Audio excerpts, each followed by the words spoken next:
એક રુદ્રાક્ષનો બેરકો ધરતી પર પછાડ્યો, ત્યાં તો એક વીર પુરુષ પ્રગટ થયો, તારું નામ વીરભદ્ર. અને જા દક્ષ યજ્ઞમાં દક્ષને મારવામાં કદાચ બ્રહ્મા આડો આવે તો બ્રહ્માનો શિરછેદ કરજે. હાથમાં ખડગ લઈને વીરભદ્ર નીકળો, બધાને સમ ઉપાડીને પછાડવા લાગ્યો. શિવના ગણો જોજો યજ્ઞને તોડવા લાગ્યા. આજ ગંગાના કિનારે હાહાકાર થવા લાગ્યો. જે દક્ષ હતો એનો પગ પકડીને વીરભદ્ર પછાડવા લાગ્યો. ત્રાહિમામ ત્રાહિમામ. અને હાથમાં ખડગ હતો. આ ખડગથી દક્ષનું ધરતી મસ્તક જુદું કર્યું. મસ્તક કપાણું દક્ષનું. હે પરીક્ષિત, આ કારમત થયો, હવે શું કરું? અને ભગવાન મહાદેવ સતીના શબને લઈ જજો ત્રિશુલને એક બાજુ ખોડી, ડમરું એક બાજુ કર્યું. ભગવાને બરાબર જટાને ખોલી, જટા ઉપરથી સર્પને વિખેર્યા અને ભગવાન ત્રિશુલને ખોડી અને તાંડવ નૃત્ય થવા લાગ્યું.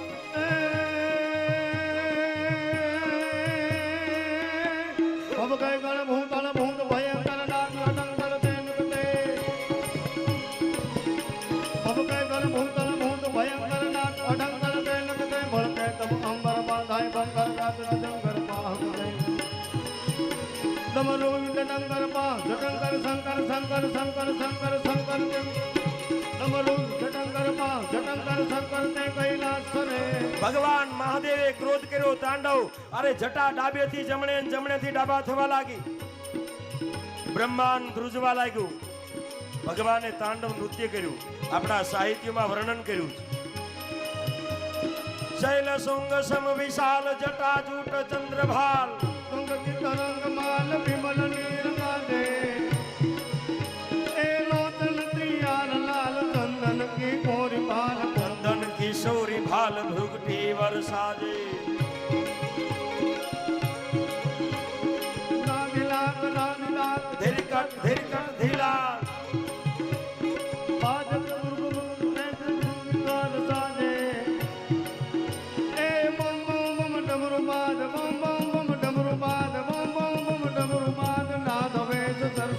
શંકર મહારાજ આજ તાંડવ નાથે, ભોલે મહારાજ આજ ભગવાન તાંડવ નૃત્ય કરવા લાગ્યા. ધરતી ડોલવા લાગી.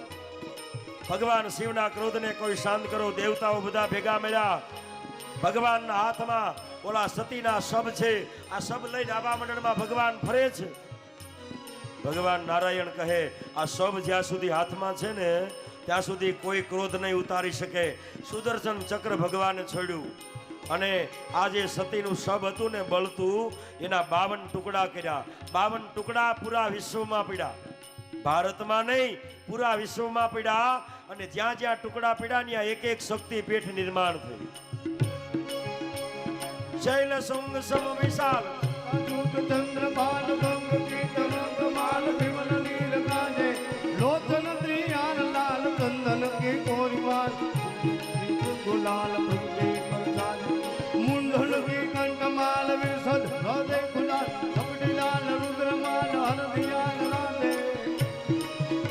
ए बम बम बम बम बम बम बम बम बम डमरू बाद, बम बम बम डमरू बाद, बम बम बम डमरू बाद, नागवे सर्वदाल. शंकर महाराज आज तांडव नाचे.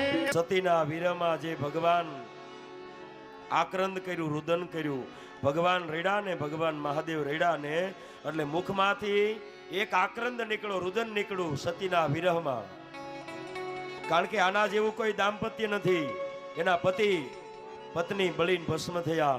એના વિરહમાં આજ શિવ રડવા લાગ્યા. અને જે રેડા ને એમાંથી એક રાગ નિર્માણ થયો. એ રાગને માલકોસ રાગ કહેવામાં આવ્યો, જે ભગવાન મહાદેવને ખૂબ પ્રિય છે.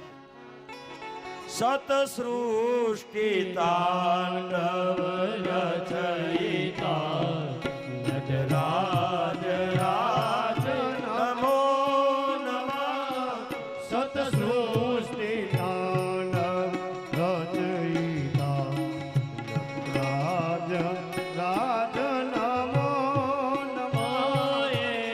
આદિ ગુરુ શંકર પિતા